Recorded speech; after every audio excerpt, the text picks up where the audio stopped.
Here's a hello again, John. Welcome to the Fractional Frontier. I'm going to introduce you for everyone. John is a serial starter person. Um, John, you have a very insightful blog for engineering leaders, which I highly recommend. Mhm. Thank You're a you. mentor for some of them, and a frac CTO, of course. And you like to solve big problems and tend to be in the entertainment software business or consumer-focused platforms, given the requests from your network. Yeah. Welcome to the podcast. Yeah, it's a pleasure to be here. I've been building software and building software teams for a long, long time. And, one of the reasons I started writing the blog is to share knowledge and to sort of impart things that are hard to learn on your own. I picked up most of my engineering education in addition to a nice university degree, but the actual practical parts of building software, there's a lot that they don't teach you. And so I've learned a lot of that from the School of Hard Knocks. And one of the things I want to do is tell people what mistakes I've made so that they can make newer and better mistakes than mine, right? Don't want to make the same boring mistakes over and over again. so that's wonderful because I'm going to try and make this podcast useful for people too, and we're going to Mhm. learn from your experience quite a bit. I have 12 questions Yep. mainly. I don't know if we'll be able to go through them all. I'll try and manage. But the Mhm. first one is let's get started with the tough one, right? So first of all, what's your secret sauce for making great waffles?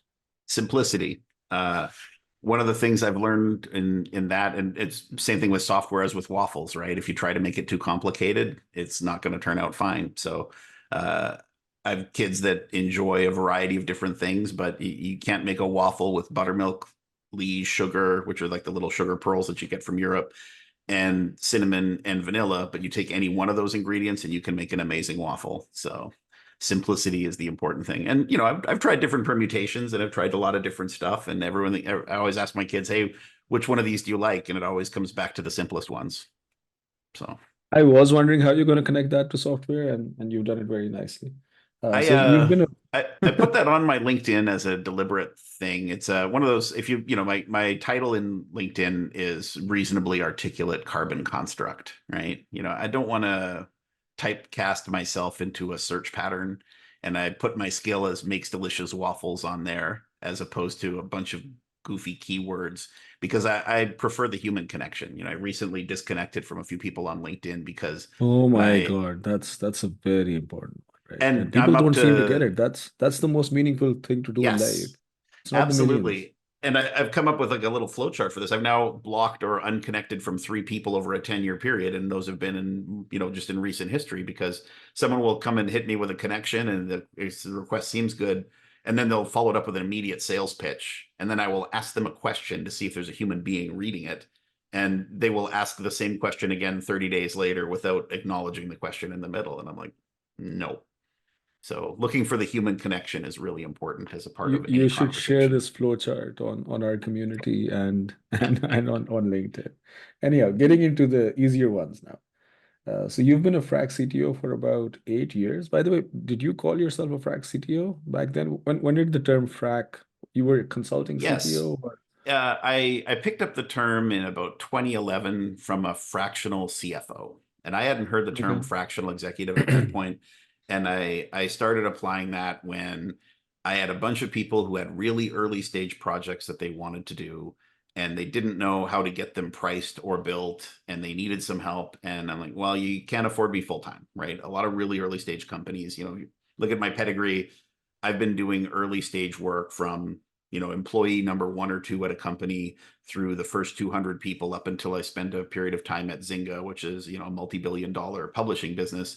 The vast majority of my time has been getting through the scale up part of the business, building the prototype, finding product market fit, scaling through Series A, raising Series B, and having hyper growth for the team to 100 employees, right? And so going back on that, when you find people who have an idea and it's interesting, or they're a connection of a friend who sent them to me, I will just give them a series of things that I'm looking for and what makes sense. And sometimes I've had up to 4 concurrent 1 week a month, fractional CTO roles, helping people build stuff and just basically saying, here's what I can do for you, and here's what I can't do for you, and here's the price card, and here's how that all works. So, the the really interesting and challenging part of that is just convincing people that you can solve their problems in 10 hours a month, or 10 hours a week, or whatever it is. So from that, it was really kind of an interesting set of problems. Literally everything from, we want to do some dynamic advertising for smart TVs, to we have a thermal printer that we want to connect to a website that doesn't have an HTTPS connection on it, to we have a website and we're scaling and our operating costs are going higher as we onboard new things because our technology costs are somehow goofy because of something that we built that needs to be rebuilt. So this is very nice. So two questions. Why did you? I'm asking all frac CTOs the same. 2011 is way back, right? So why decide to take this jump then? And B, why isn't the world getting this? Like, for a startup to get someone who's very experienced, it means that they won't be training someone to become a CTO of some company Yeah. properly years from now. And if that person is giving more than 10 hours, then it's really not that senior level person, or they're doing something like you should not be coding, for example, right? Is that a challenge to explain? So I guess the first question first, and then what I heard Well, from you was, yeah, and it's funny because sometimes you have to, right? And sitting down with somebody and saying, here's a problem and here's how this at solution your works. rate, at your rate, like And I will strategically say, defining it is one thing, but you know how an architect designs a house, but you don't expect the person to go and lay the bricks also. yep. And Sometimes you got to not put that up a there's wall, something wrong with right? that, but I mean, Yeah. yeah. I will go in and I will do a day of development against something to kind of show a pattern, especially if they're scaling poorly, right? This is the biggest thing that I do that Silicon Valley people are really good at, that they are teaching the rest of the world right now, is how do you scale your business? And sometimes people don't know why something takes 20 seconds inside their system until you show them how you can do it in 2, right? And I do get a lot of people, it's like, hey, can you do more of that? And I will literally ask them the question you just asked me. It's like, does that really make sense for you? Because my best goal, after I've shown you, I'm teaching a man to fish. I'm not going to be fishing here the whole time because you can't afford that, right? Or it would be a waste of your resources to do that. But how do I train a bunch of people to do this? And sometimes you have to give people one thing to show them what it is supposed to look like. I'd say that's about a fifth of all the people that I work with, where I actually have to sit down and build something as a piece of that and say, hey, here it is, right? Once you get past Series A, that is less likely, right? A lot of their problems have to do with compliance and scaling and looking at monitors and graphs and saying, why is this pattern happening? Or what is your monitoring? Or what is your playbook? But when you get to the really, really early stages, sometimes you have to get your hands a little dirty. Okay, understood. I'm gonna skip a few questions because time is flying by really fast. So Yeah, talking and for an we'll come hour back to about how it to if, do there is CTO time. work at different stages of company growth. And that's the one thing there is like sometimes they need that first person to, it's like, hey, I've got somebody who's writing code, but they're fresh out of school. They don't know anything, or they've built software before and they've never scaled it past 1,000 users, right? And stuff starts falling over really quickly once you get into sort of big O problems, and sitting down and saying, okay, have you run a database explain to see why this query is bad? And they're like, what does a database explain? Like it's that level of, this is where you guys are starting from. So you have to kind of go back to sort of first principles. And again, that's for when you have a less than 5-person company and you have to step in and say, okay, here's the coaching that this person needs, and here's the other piece of that they haven't figured out correctly, or what you need to do to succeed here. Understood. So fast forward. Yeah. What's your take on how should a frac CTO price their time, effort? This is one of my favorite conversations, because of the very first piece of software that I wrote in the late 90s when I was trying to figure out what I wanted to do with my life. I got hired to build a simple Connect 4 game. And it was for a touchscreen platform in the late 90s, and they didn't have a lot of budget. And the guy said, how about you just license the software to me? I don't need to own this. And that was sort of like that accidental conversation kind of set a path for me in a lot of ways, because a lot of times the price is determined by somebody's budget, right? If you do really early stuff, but when you get into Series A and Series B, it kind of changes. But I start with the top with if you are Comcast and you need my time, this is what my rate is, right? If you're a startup and you have equity and I can participate in the upside, I can give you a discount up to this much, generally a half, right? And say, let's put this into an equity plan. What's your valuation? How much can you give? Can you make a 6 or 1 year commitment to put me into your cap table at, these are pre-agreed upon terms? And then going beyond that into the really interesting and early stuff with, I want to play around with a custom piece of hardware, or there's a new thing that I want to experiment with because I personally benefit from that. I'll build it, but I'm going to own the underlying IP.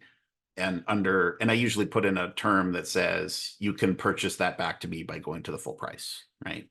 So having that flexibility on my rate card to give somebody an opportunity to find their product market fit has been really helpful, because a lot of times people are like, I can't afford your Comcast rate and your startup rate is rough, and the amount of legal fees I'm going to go through figuring out how to get all my stuff into Descartes to give you equity. It's like, okay, if you want to keep it at the simple agreement level, don't own it, right? You can rent it from me, and then we can figure that all out later once you have your success. So it's like having that set of levers on things has been really helpful to get to something where somebody feels like they can pay for it and there's value there. I twice in a 20-year window tried that with no money down. I will say I will never do that again, right? If you don't have cash changing hands, there's a lot of polite fiction about what you can actually accomplish and what they're actually serious about, right? So figuring that out, and that's the one piece of advice I would say for free, for everybody, is like, don't go for an all equity thing or all ownership thing. There has to be some sort of meaningful exchange, and just from empirical data. I don't want to put any philosophy behind it or psychology behind it, but I've never seen that work. That's a good lesson, Mhm. and I hope people learn from it. Can you elaborate on specific strategies you've used to build? And so the background here is you get a lot of Mhm. leads or projects through your network. Mhm. And so what's your recommended strategy for how to build and leverage your network to find these opportunities? And what advice would you give to aspiring frac CTOs on building their own networks, right? So this Yeah. goes back to something we were discussing in the community too, right? You may be like engineers may be very talented. There may be a CTO Yeah. who's really good at their art, but Mhm. then part of getting new projects is how do you position yourself, what market Yeah. yourself? And most of them have been inbound, honestly. I have caught a lot of anvils for people in the past. I've done a lot of interesting projects that have shipped and have been successful, where somebody feels like I went above and beyond to deliver something. And then, a lot of those folks will have a friend who needs to do something or wants to do something, and they'll call up, and I will ask a bunch of questions and get a bunch of answers, and then see if I can help them or not. And the things I look for are, like I said, you nailed on the first one, which is consumer focused, right? If something has the opportunity, I like to do big things that affect many people. If there's an opportunity to do something that is interesting, that is potentially huge, that pushes my buttons and I get excited about it. And then I sit down and say, okay, do the terms make sense? Or am I going to tell you, go call a local college and find some kids and then call me once everything breaks? Right. And that's kind of like the flow chart, right? It's like, is there something where this is going to be interesting at scale? Okay, let's continue talking. Where are you in the process? Did you save up a bunch of money? Do you have a rich uncle, or do you have an investor? Okay, let's figure this out. And if you're kind of self-funding it, is your budget enough that I can get enough equity on the upside for participating that this makes sense? If the answer is no to all those, then I hang up the phone and I feel bad, right? And say, sorry, I can't help you, right? There's a certain amount of stuff I can and can't do.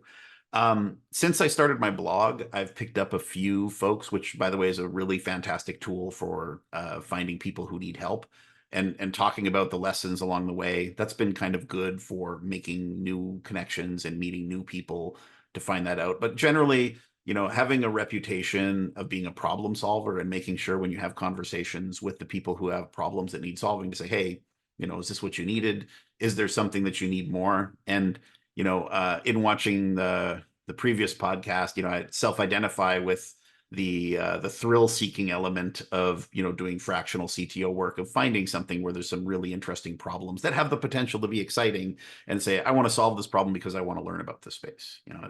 Doing VR and mobile and all these things 5 years before they're interesting for the mass market, you tend to learn a lot of stuff and pick up a lot of interesting observations about patterns in technology that over the span of watching the evolution of technology over decades, it's fascinating to see how that shapes things. Speaking about your blog, Mhm. it touches on, so the posts touch on various technical domains. Mhm. And so how do you decide when to specialize in a particular area versus maintaining a generalist approach? And what are the pros and cons for each approach for frac CTOs, especially considering rapidly evolving tech landscape? Mhm. I guess I what's your am personal thinking on that? I am not a specialist, and I tell people that I tell people that, I am a super generalist. I get really fascinated by shiny objects, but not in the here's a brand new programming language, but here's a new consumer space that is interesting. I sent the first mobile poke through Facebook in the world because I was doing projects for Verizon, and they had a strategic partnership with Facebook to build a mobile application. The person inside Verizon wrote me a nice thing afterwards thanking me for building what eventually became the prototype for Facebook Mobile, right? So building that out and understanding the impact of saying, let's take social and push this into the mobile platform in, mid to early 2000s before the iPhone even showed up, that arguably was one of the more impactful things that I did in terms of, stuff that has had far reaching effects, right? So looking at all the things that are out there and saying, okay, you know what? Recently did a project with thermal printers. I did a project with, smart TV integration and, measuring the amount of time you can keep the recording on through the remote control with a AA battery in it to see if you can use that to process signals to hear what's on TV. Some of these things are fascinating technical problems, and sitting down and experiencing those, my big thing that I tell people is like, look, I may not know much about the space that you're going into, but I am parachute me in. I'm going to spend a little bit of time doing discovery about this and tell you what the interesting problems are. And one of the challenges I have with folks who are building their business is like, as you are learning about this, you have to look at the problems that you're trying to solve and the thing that got you here and what you want to spend money on, and realize that the actual business opportunity is a 45-degree turn or a pivot in that direction. I hate the word pivot. It's a overused term. But if you basically make a course correction, you have an interesting business there, right? And then it goes through the negotiation of sitting down and trying to persuade somebody who has to overcome their sunk cost fallacy that they've spent so much money to get to this far, to say you need to go in this other direction. But if you look at the grand scheme of things, all the unicorns are not doing what they originally raised money for, right? Making a course correction in your business and chasing after something to find product market fit and scaling that up is a vastly different problem than what you thought was interesting when you first started something. And that's always been sort of one of the most challenging things in sitting down with people, is saying, hey, I've done a bunch of stuff in spatial computing. I've done a bunch of stuff with VR. I've done a bunch of stuff with, unusual internet protocols and mobile devices. Here is what you're targeting, and I'm going to take this over the finish line for you, but you really need to point over here, and this is going to be a huge opportunity for you. That's very interesting. You spoke about product market fit. Can I get Mhm. 2 minutes on how you think about that? Have you heard of the superhuman product market fit approach? I've heard of it. Yeah. I don't know that mine is, I don't have a systems thinking approach to product market fit so much as I have an intuitive feel when something makes sense, right? And one of the painful things about spending time with the early stage startups is recognizing when you're 5 years off, and knowing that in, like, what is it, 2024, in 2029, somebody is going to raise $100 million and make a run for an IPO based on something you're doing now, but isn't sustainable up until that point, right? I was building mobile protocol stacks in 1998 and 1999 at Research in Motion when they were a startup before they built the BlackBerry. That was my first job as an intern, and then out of school for a little bit of time. And then moving to California and doing internet games when the first games were still, before DSL and ISDN and fast connections, people were playing multiplayer games through independent gaming portals. And then, getting into mobile in 2001, and I have products that are now going into the Museum of Play, which is unusual to see that you're putting stuff in a museum. But that was 8 years before the iPhone showed up. And understanding the space and telling people, there's going to be this huge opportunity, and in 4 years' time, somebody's going to build a must-have phone that everyone's going to go out and buy. And if you are in front of that with a great product, you are going to rise with the platform. And then people looking at it going, what do you mean by that? I don't quite understand that, right? And ultimately, that's what happened. Those games showed up later. But as you're building games for people and saying, hey, here is a place where you can make a strategic investment based on the pattern matching of what happens 5 years from now. This is what I would spend time doing. But, it goes a little outside of traditional technical work, but at the same time, it does go into product market fit and saying, when is this going to become mass market? What is interesting here? And what can you shift the pain to from what you're doing? And a perfect example of that is Amazon Alexa, right? I had some friends who really wanted me to talk to the Alexa fund people, and I said, the problem that you guys have with Alexa is that it's a glorified speaker. It's a way of playing music, and because that's where you started with, nobody can see the realm of the possible. If they would have taken the Alexa platform and paired it with a screen and made a small to medium business platform, you would see these things everywhere and nobody would be typing anything anymore, because the product market fit there was to get people acclimatized to using voice to solve problems like, how long until I can get a haircut? Or, how long until I get a table to sit down at? Or, when is somebody going to come and help me with my car? And if you were conditioning people at the small to medium business level in the strip malls of America versus saying, hey, I just want to hear another song, the entire platform would be different. And they're like, I don't know, that's true. We think this is going to be big. And, how many people are using voice stuff in their homes right now? It's like they didn't acclimatize people to the technology, so they solved the wrong problem. And the realm of the possible for what is in people's minds for what you can do with it, it's just not there. This would be a full rabbit hole to get into, so Yeah. we'll need more than an hour. But Yeah. going back to the questions I had, I guess that's very Mhm. interesting. So, user interaction with voice and that entire area. Mhm. What should a frac CTO not be doing when giving time to a company, especially, at early stage startup? Yeah. And making assumptions about anything, right? This is a high touch role because your time is very limited. There's a number of things that I do where it's like, hey, say, I want to have a half-hour courtesy conversation with you about what to do next.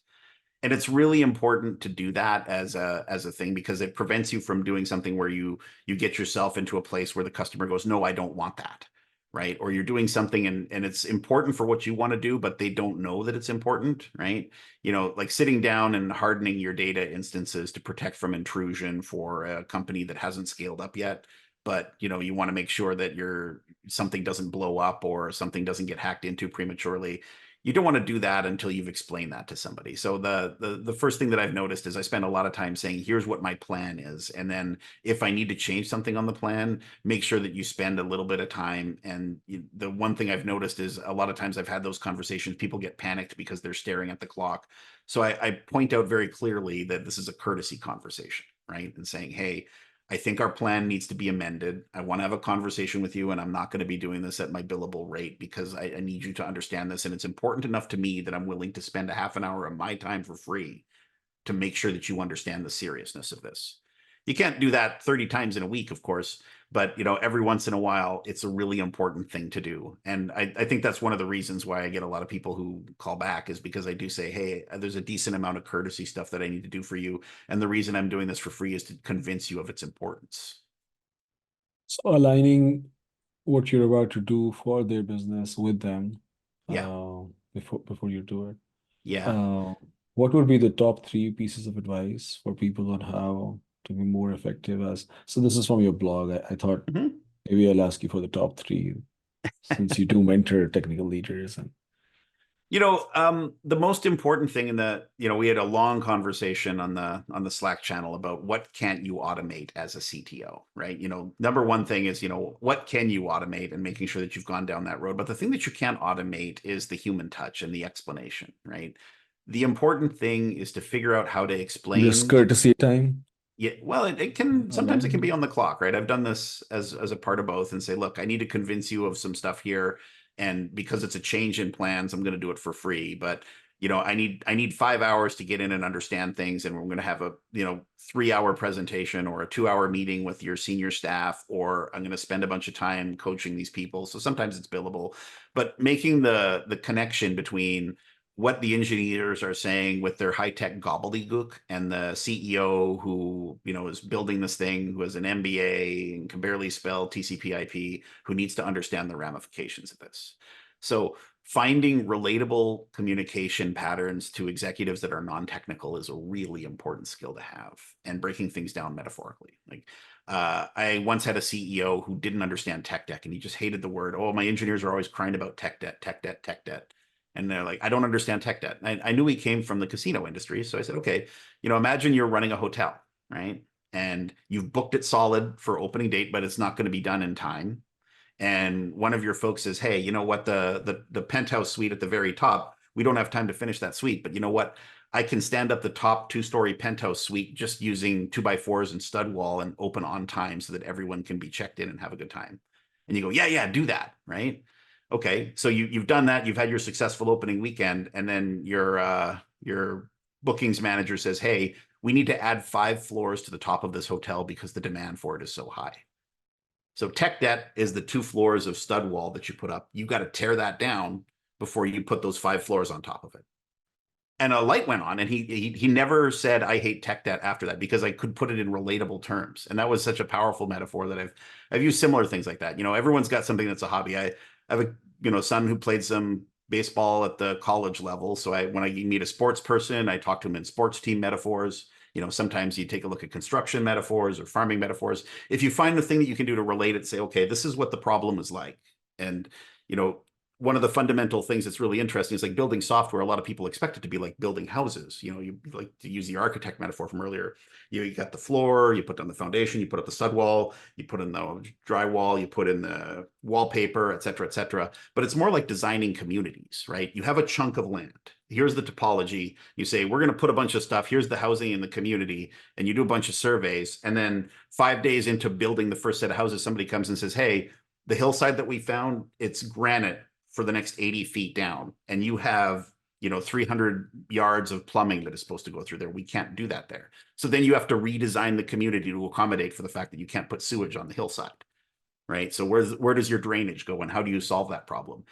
The fact that you have to go in and take a look at the topology of the problem or the topology of the community is a big problem to solve for people, and say, look, here's a bunch of components and things that we can do, but sometimes you're going to come to one of them and say, hey, we can't do this because instead of a bunch of soil where you can put the drainage in, it's all granite, and you have to redesign the system from there. So this goes back to the human connection thing you were saying too, right? So you're taking the time to learn more than just your specialty. You're sort of perhaps like a T-shaped person, but Yeah. uh, cool. By the way, on the topic of technical debt, how do you manage that effectively, especially when working on short-term projects as fractional CTOs? And is it really that much of an issue for startups before Series A? Like, aren't they just It proving? uh it can be. In the worst case, somebody's written software that doesn't scale linearly, like they're doing a database query 3 times with no caching inside of a call that is suddenly becoming very important or happens a lot, right? A lot of times you can sit down and take a look at a problem, and as you add users, like once you have complexity problems with scale, it's, you add 10 users, things are fine. You add another 100 users, things are fine. You add 150 users, suddenly things slow down, and then you add 1 user and everything crashes. That's the nature of scaling problems, right? It's just, it goes from a problem to an overnight disaster in the blink of an eye, right? And if you don't have people who have experience tackling that, then sometimes you have to coach people through it, and sometimes you have to show them how, right? And so that's a big problem to solve. If somebody's got a big budget and they're, willing to spend a lot of time on it, great. But sometimes you're like, hey, you're going to need to bring in a specialist with a blowtorch and pliers on your code base here, because there's a bunch of stuff that has to happen. Here's 1 page where I've showed you what this pattern looks like, and you can take a look at the change in that behavior if it's a website or something similar, right? And so a lot of times, saying, here's a bunch of people who can take this and do it at 50% of my cost or 30% of my cost is a part of what I do so that I could help them solve that problem. But again, that goes to the pre and up to Series A people. I always tell people, when you're building your system, you can expect to do 3 rebuilds. And you will build your prototype to understand what's going on and find your product market fit. You're going to rebuild it so you have your product market fit, and then you're going to rebuild it once it falls over at 1,000, 10,000, or 100,000 hits a day. And that is how they should do it, right? Because if they're trying to perfect it, or yeah, if it's trying to, so correct me if I'm wrong, but I feel like if it's this direction I'm going in, and I feel like, okay, I'm going to scale in this direction, and I build code or the engineers build or architect for that, and Hmm. ends up that after going a little bit, I'm like, oh, this is where the actual growth is going to come. Yeah. Then I've actually over-engineered Yep. the problem at that stage. So But it's sometimes even that the engineering just didn't really happen. 80% of the problems can be solved by a caching layer, because a lot of people just don't understand that going in and putting in a good system in front of it to protect your database from rapid reads and rapid writes is the vast majority of the problems, right? Hard problems in computer science, cache invalidation and naming things. That's the trite quote, and understanding that that's where you need to get to with your system. A lot of times somebody's like, hey, I have an idea. I got a bunch of kids to prototype it. We put it up in production, and then it falls over because it doesn't have any tolerance for what it needs to happen, right? And that's okay. A lot of businesses, even at the Series B and beyond level, I have friends who work in roles at those companies that their job is to just keep production up, right? They have a pager, they have a director title, but ultimately they're responsible for just making sure that the systems have enough bandages reapplied to them on a regular basis that they can fix it, or that they can just keep it going. And they can't convince anyone at their business to actually solve the problem correctly because it's too much tech debt, right? And a lot of people will stay in that role for 6 months to 18 months, depending on their tolerance for pain, and then they'll blow themselves up because they didn't have somebody who could get in front of that and say, hey, this is a problem we need to solve. And so sitting down and describing that problem and explaining to people and telling them, hey, this is what's going to happen and this is how you can plan for it, and you know preempt these scaling problems is a really important part in saying, you should do this now and invest this time. Otherwise, this is what you're going to be spending your time and budget doing. by the way, is that something you can give one or two talks on and we can just put out there for people to understand? Is it Yeah, like, happy is to, it that right? It's generalizable? a lot Okay. of it is, right? It's I'm out of my technical depth, but I could yeah, get yeah. some of my technical But it's co-founder. literally, it's like, what's the problem? Stuff is slow or it's crashing, right? Okay, let's sit down and let's measure something. And once you've measured it, it's like, okay, now that we've seen it, we've measured it, we understand where the problem is. 60% of it is people don't know where to look. They don't know how to measure it. And then once you teach them how to measure it, and then you can diagnose it, then you can say, here's how you repair it. And sometimes they don't even know that, and say, okay, well, I'm going to show you how to do this once, and then you need to do this across all of your systems. And here's the frequency at which you do it. Okay, that's very interesting. And have you experienced similarly on the business side? Like, how do you approach aligning tech strategies with business goals? You Um, That's one of the biggest, that's probably the third thing, if I was going to teach people something, is to understand that everything has to feed into the business goals, right? You can't say you need to stop your business goals for 5 minutes so you can solve this thing. You do have to sit down and say, here's the exemptions that we need to make, and here's how they align with future growth. You need to bring it back in business terms that they can appreciate and understand, right? It's like you have a business that you're maintaining and running. Your cost structure is going to go up if you keep having all these live operations, things that are crashing or causing other problems, right? You have to feed it that way. You can't just say, here's a bunch of technical problems, here's a bunch of technical solutions, we should go solve them. What is it going to cost you, right? What is the total cost of ownership of your system? How is this going to prevent you from growing? And then, just going through and explaining it in terms that make sense, that they can sit down and say, okay, you know, there are businesses that are okay with spending some percentage of their engineering budget patching things because they say that they can't afford to spend 18 person months rewriting a system. That's a bold claim, but every single person I've heard say something like that has regretted it 2 years later. but tell me this, like, was that the right? So, you make a decision at any given point, and that decision should be evaluated given the data points you have then. Mm-hmm.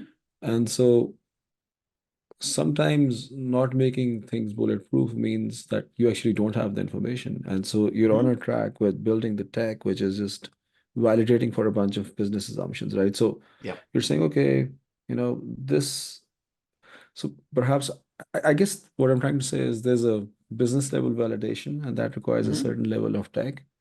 Yep. And I think it's a bad assumption to make that, hey, this is going to blow into 1 million users, and you haven't proven it for 100 first, right? Correct. So Mm-hmm. perhaps, hey, let me just build something that scales to 100. It's going to cost Yep. X.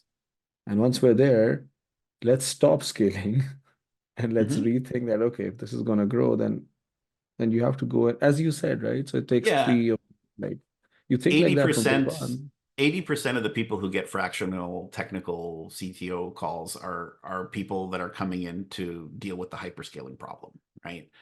I would say the vast majority of times that I get called is because somebody's in trouble and they need someone who can come in and fix something really quickly, right? Why don't Uh, VCs get this? Why don't they have you guys advising startups earlier on? Like, why are more startups not like that's you not the should game be they're mentoring playing. or I've had this conversation with a handful of investors. A 90 something percent failure rate of startups, almost, I would say half to three quarters of the failures are preventable by being smarter about them, right? Nobody is trying to improve their in the hit rate engineering in area? general, but in engineering, probably 50-50, right? There's a bunch of product problems and there's a bunch of engineering problems, but nobody is trying to optimize their hit rate. They're just looking for the same number of unicorns as everybody else. I think that's a problem with the venture industry. And every time I've talked to a VC and said, hey, this is a problem I think that should be solved, they just shrug and go back to looking at their portfolio. Everyone believes that they are Sequoia or Kleiner Perkins. When I said there's only room for 3 or 4 top tier VCs out there, everybody thinks that they're VC number 4 in that list. And maybe 1 or 2 of them are, but every time I've tried to say, hey, why don't you guys try to solve the problem of scaling your successes, not as an individual success, but saying instead of we're going to aim on getting 1 unicorn, you could invest a little bit more time up front for early stage businesses and maybe get 5 unicorns. That literally does not register. It's I don't know, it's the term is scaffolding, I think.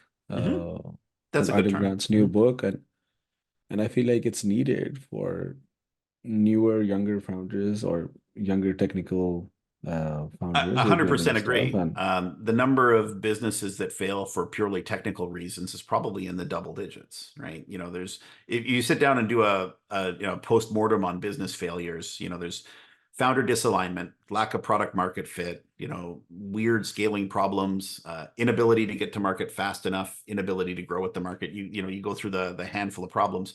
3 of those are solvable by technology. very cool. Um, so as a Frac CTO, you've likely worked with various tech stacks. What's Mhm. your approach to selecting the right tech stack for a startup? Uh, I Talking about there's two. scalability, maintainability, cost, etc. Right? Yeah, At that I'm a early stage. polyglot, right? I love every language for different reasons, and the number one thing that I do is I talk to the technical people on hand to find out what they're the most excited about. Whatever that tech stack is the right tech stack. If you come in and say you're better to solve this problem in Golang or Rust without talking to the technical people because that's your forte, you've set yourself up and the company for failure, right? I had a conversation about a leadership role with a mobile publishing company that was trying to get me to say we need to move all of our games to C# and Unity. And I said, I know the person who brought me into this conversation, and he's a technical person and he's a leader in engine development. That guy gets to answer the question because he's up at 3 o'clock in the morning fixing stuff. If you come down with tablets from the mountain saying these are the technical choices that I'm making for you without talking to your team, they're not going to love it and they're not going to be committed to it.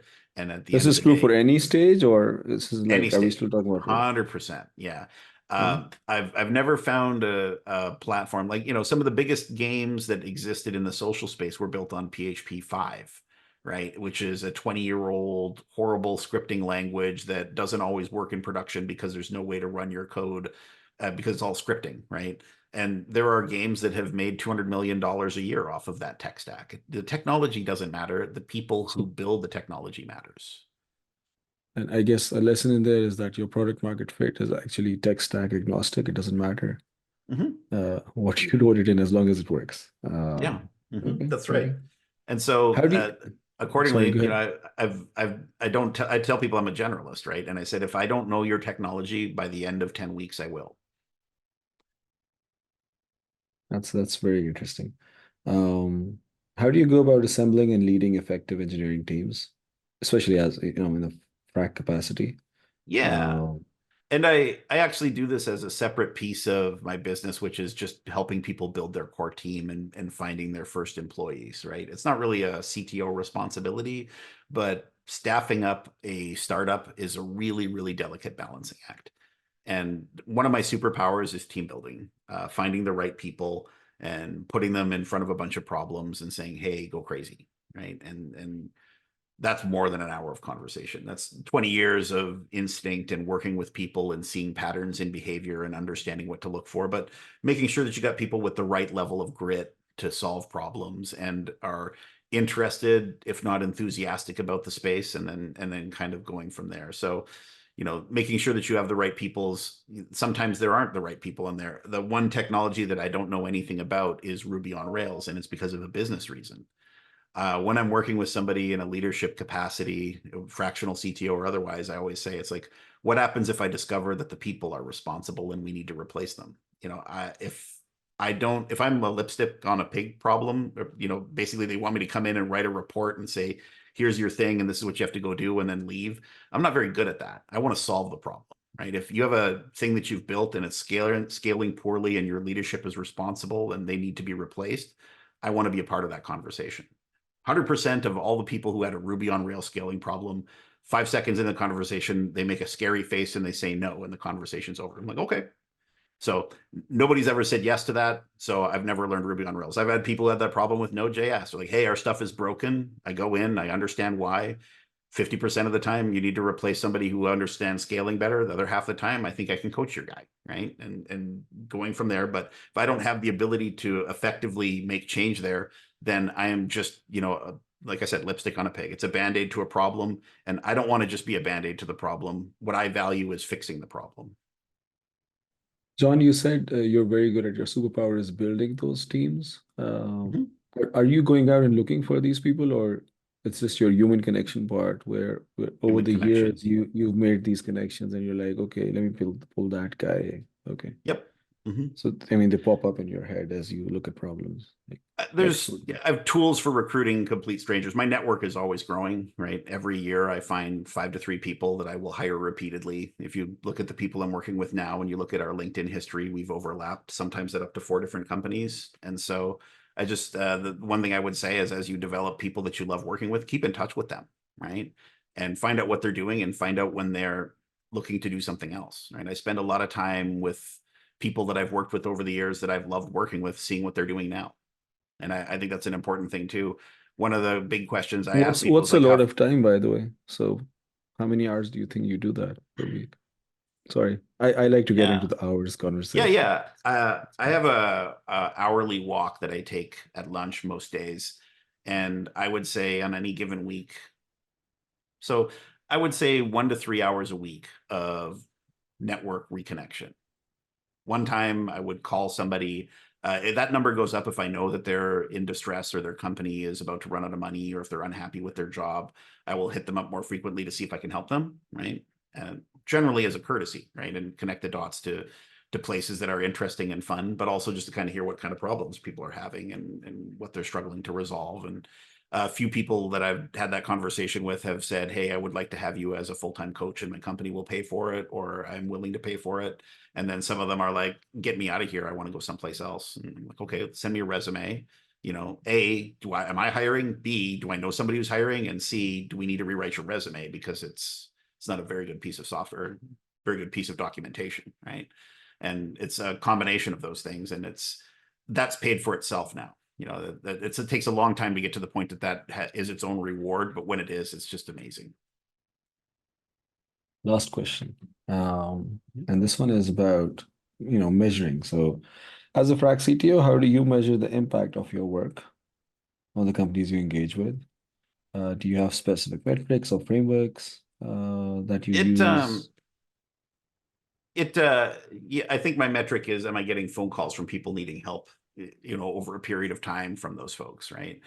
Every problem is different. Everybody's got a very unique, it's like, startups are like snowflakes. They all have a different pattern and shape, and they're all, you have to sit down and look at it and say, okay, what do I need to do here? Sometimes it's performance optimization. Sometimes it's scaling up. Sometimes it's taking a look at the team. Sometimes it's product market fit and sitting down, making sure that you've got analytics tools. I've got a generic enough mixed panel framework built on my own time and dime that I can wire into stuff to take a look at things and build dashboards quickly and look at stuff and say, aha, here's a problem and here's what I found, right? Do you have the right people? How do you measure that? How do you fix that? I don't think that I have a bunch of tools that I go to and I look at, but I don't know whether I'm going in to change the plumbing or I have to redo the ceiling until I get to the house. And then I sit down and say, okay, here's a due diligence piece for this that we have to do to figure out what the real problem is. And, going back to the conversation about what I do for free and what I don't do for free, sometimes I say is I need 10 hours to understand what the hell is going on here. And So then that discovery and due diligence piece is how you communicate yep. impact to potential customers. Yep. And Very what I cool. do start with for most people is I do commit to a certain amount of time to figure things out for free. I'd say I got 4 hours of time for anybody, right? And so we go over 4 hours, you're stealing from my children. So at that point, if we haven't figured out what's going on, you're gonna have to pay for it. I love that expression, stealing from my children. You should always think about your children when you're thinking of your time. Right? Well, Okay, that's so that one of helps the people to earlier understand. questions Yeah. that I skipped, why become a frac? Like, what led you to Well, one time it was and because I needed to work and I'd just come out of a messy startup situation. And the first time I got into multiple fractional CTO engagements was, I was leaving an executive role where I was a, vice president, not doing stuff. And it was kind of scary because the first time I went from I'm not coding anymore for a living to I need to go back and do coding stuff. And so I took a high-end server developer role for a good friend. And at the same time, that's not paying the bills enough for somebody with a lot of kids living in California on a single income. So a handful of other people had some stuff that they were doing, and they evolved that into the point of time that I was okay. I built your server infrastructure, stood it up. I got this other person who has this problem that they need solving and they need to scale, and it evolved into that, right? So I still do it from time to time when people need stuff. I do have some friends in the investor community and in the senior leadership community that are like, I have a problem. I need an anvil catcher. Can I get some of John's time? Sometimes it's part-time, every once in a while it's full-time, right? very cool, very cool. John, thank you so much. I'm gonna hit Yeah. stop.